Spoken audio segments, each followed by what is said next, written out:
오늘은 오랜만에 좀 성공 사례 좀 전달해 드리고자 합니다. 암질환이 산업재해로 인정되어지는 빈도가 10여 년 전만 해도 그렇게 높진 않았다, 이렇게 평가되는 게 좀 있었죠. 그런 추세가. 그런데 이제 좀 시간이 많이 흐르면서 이제 좀 인식도 많이 바뀐 것 같아요. 암 질환이 우리 산업 현장에서 생각보다 많이 일어난다. 인간은 3분의 1은 암에 걸린다 하지만 되게 직업 환경적 요인도 분명히 무시할 수 없는 요인일 것 같습니다. 오늘은 좀 특이한 사례지만 국민한테 좀 대중적인 사례인 그 위암의 산업재해가 승인된 저희 케이스를 한 가지 소개시켜 드릴까 해요. 항공기 승무원의 위암이 산업재해로 승인된 사례를 소개시켜 드릴까 합니다. 일반적으로 산업재해의 기본적인 원리를 간단히 설명드리면은 어떠한 그러니까 우리는 암질환을 오늘 설명드리니까 암질환이 있다면 직업환경적 요인이 추정되어야 되고 그 인과관계가 있어야 되고 이런 기본 원리는 동일합니다. 다만 이 내용이 좀 어려운 이유가 암의 발병 요인이 밝혀진 바가 생각보다 많이 없습니다. 이것은 확실한 이를 이유로 한 암질환이다, 이것이 상당히 드물어요. 근데 우리가 이러한 좀 드문 것을 입증하기 위해서는 좀 특별한 노력이 필요하고, 그렇다면 이게 마냥 불가능한 것도 아니거든요. 이 항공기 승무원의 암질환 사건도 그렇습니다. 특히 위암인 경우에는 가장 어려운 점이 뭐였냐면, 대중적인 국민의 암이라 할 수 있는 위암, 현재는 우리 국민에서 3위, 4위 이 정도 되었던 걸로 기억을 해요. 너무나 흔하다는 이유로 승인이 잘 되어지지 않는 그런 암 종류 중 하나였는데, 어쨌든 승인이 되어졌던 사례로 의미를 가지고 있어서 오늘 한번 소개를 드리고자 합니다.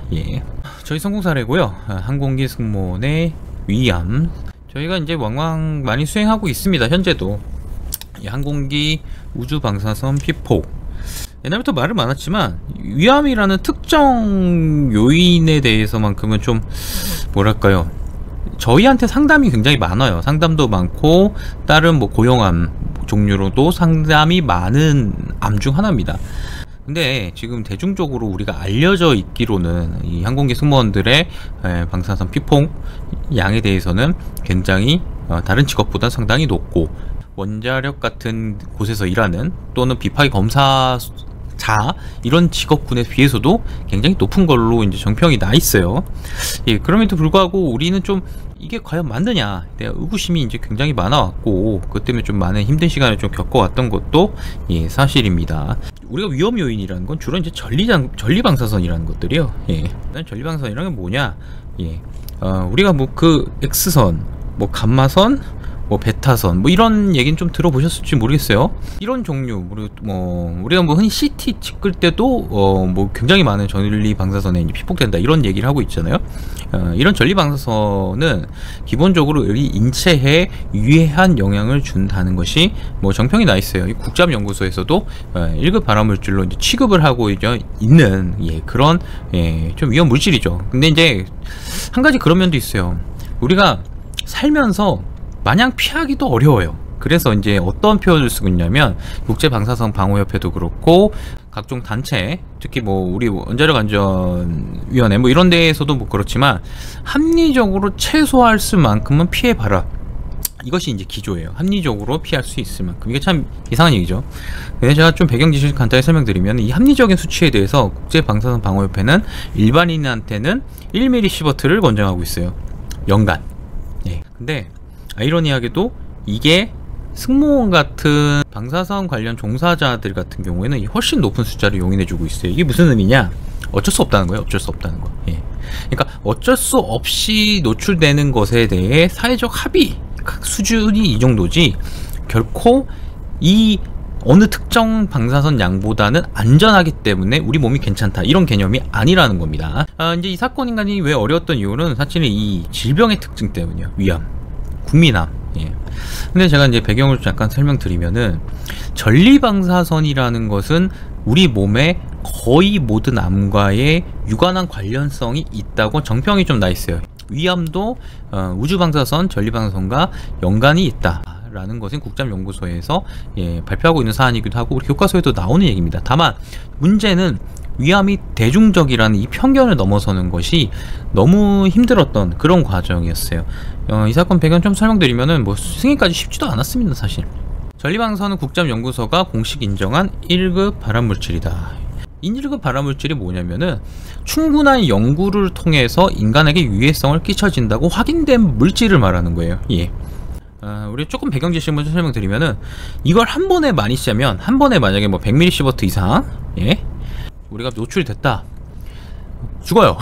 사람은 반드시 죽게 돼 있는 그런 수치입니다. 근데 문제는 뭐냐면, 이 수치를 낮은, 우리 이제 저선량 방사선, 전리방사선이라 부르죠. 저선의 전리방사선을 부르는데, 당장의 인체에는 어떤 미치는 영향이 보이질 않아요. 네.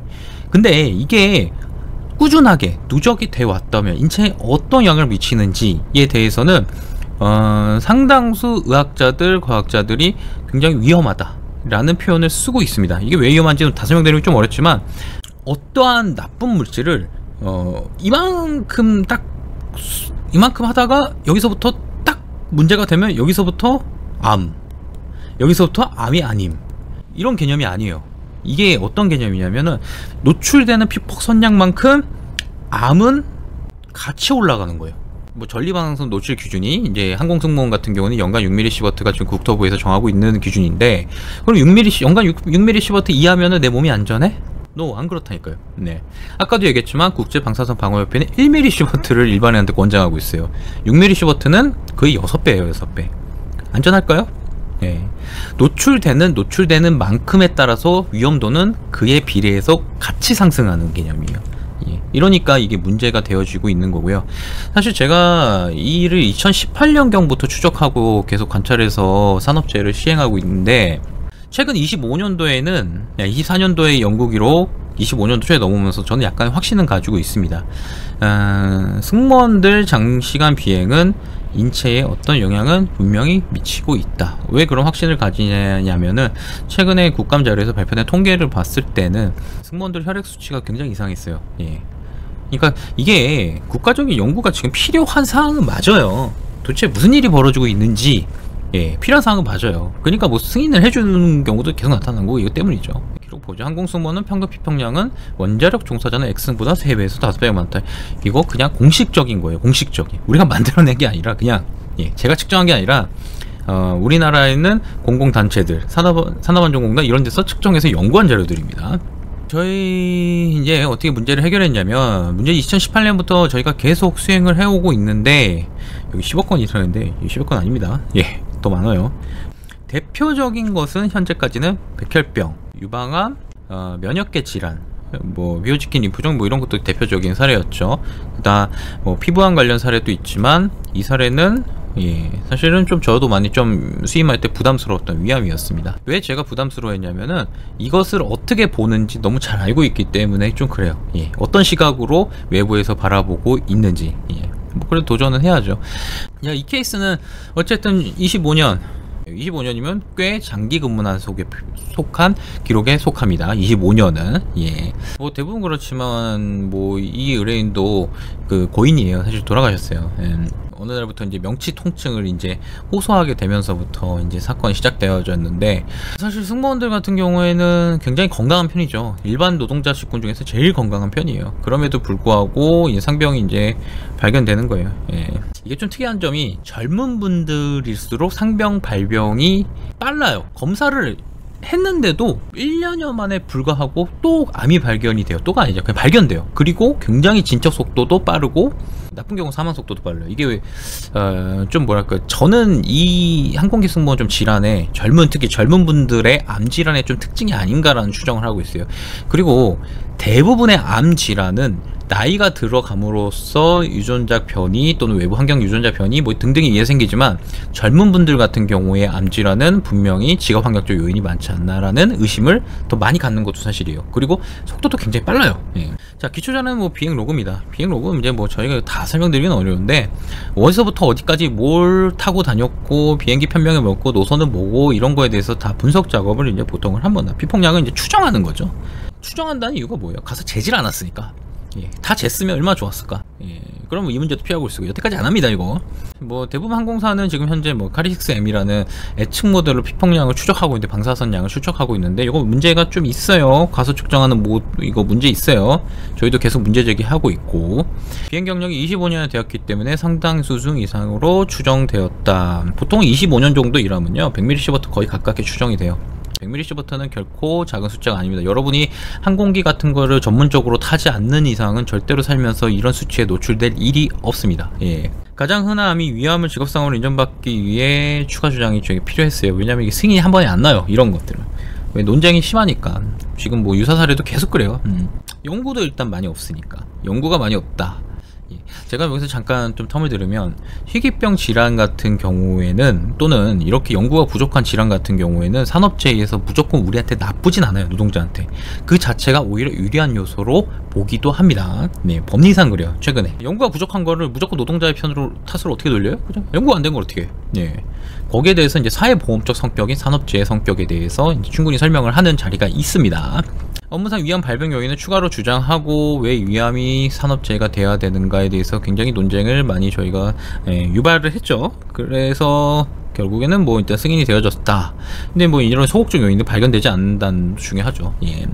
결국 암을 유발하는, 다른 위암을 유발하는 기저질환도 분명히 없었고, 굉장히 장기간으로 승무 활동을 위해는 특별히 이유도 없었다. 네, 그리고 그 위암은 국제방사선협회도 인정하고 있고, 심지어 산업재해보상법 시행령에서도 인정하고 있는 암 발병 요인이에요. 네. 하지만 아무도 받아들이기 싫어하는 그런 느낌이 되게 많이 받기도 했어요. 의사 선생님들은 기본적으로 좀 약간 그런 면이 있었는데, 하지만 우리가 산업재해보상법은 뭐예요? 예, 과학적인 거예요? 사실은 과학은 아닙니다. 예, 되게 사회적, 예, 경제적, 문화적 뭐 다 요소가 좀 포함되어 있어요. 예. 우리가 인류가 완전히 과학적인 걸 가지고 산업재해를 인정하겠다라고 달려들면요, 산업재해 인정되는 거는 진짜 거의 없어요. 업무상 질병이라는 개념 자체도 좀 세우기가 좀 힘듭니다. 예, 팽팽한 의견 대립 끝에 살곤자를 승인됐어요. 사실 이게 간단히만 써있지만 사실 심사도 여러 번 했어요. 심사도 여러 번 하고, 뭐 계속 안 돼서 자료 보강하고 좀 어려움을 좀 겪었습니다. 근데 이제 뭐 이게 어떠냐면 쉽지가 않아요. 사실은 뭐 지금도 이게 뭐 고용암 질환이 쉽게 승인되어지냐, 그런 건 아닙니다. 솔직히. 예, 유사 사건으로서 고용암이 어느 정도 자리 잡으려면요, 또 수많은 또 노력, 그 다음에 노동자들의 좀 노력도 필요해요. 그러니까 케이스들이 계속 많이 쌓여줘야 돼요. 예. 아무튼 저희는 뭐 계속 이런 노력을 하고 있다, 이렇게 좀 말씀드릴게요. 김남수TV에서는 오늘 성공 사례, 오늘 오랜만에 좀 암질환을 좀 다뤄봤습니다. 이제 좀 산업재해 사례도 좀 많이 다룰 건데요. 예. 인과관계 증명이라는 것이 참 다양한 아이디어를 가지고 뭐 인과관계, 뭐 의학적, 뭐 산업적 다 좀 연구도 해야 되는데 쉽지는 않은 것 같아요. 뭐 환경이라는 게 우리가 다 연구해서 밝힐 수 있는 것도 아니고, 그래서 다만 이제 끊임없는 좀 노력은 필요해요. 노력이라는 게 끈기죠. 외국 문헌도 좀 많이 연구해야 되고, 국내 사례도 연구해야 되고, 연구가 없다면 좀 이렇게 연구를 해주세요 하고 좀 부탁도 해야 되고, 뭐 이런 측면도 많습니다. 예.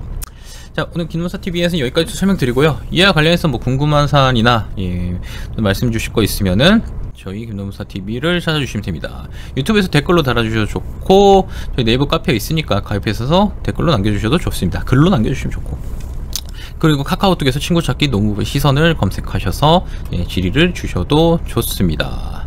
예, 전화도 괜찮은데 저희가 간단한 것은 간단하게 빨리빨리 얘기를 해드리고 있어요. 예, 긴 상담은 저희가 별도로 따로 진행을 하고 있고요.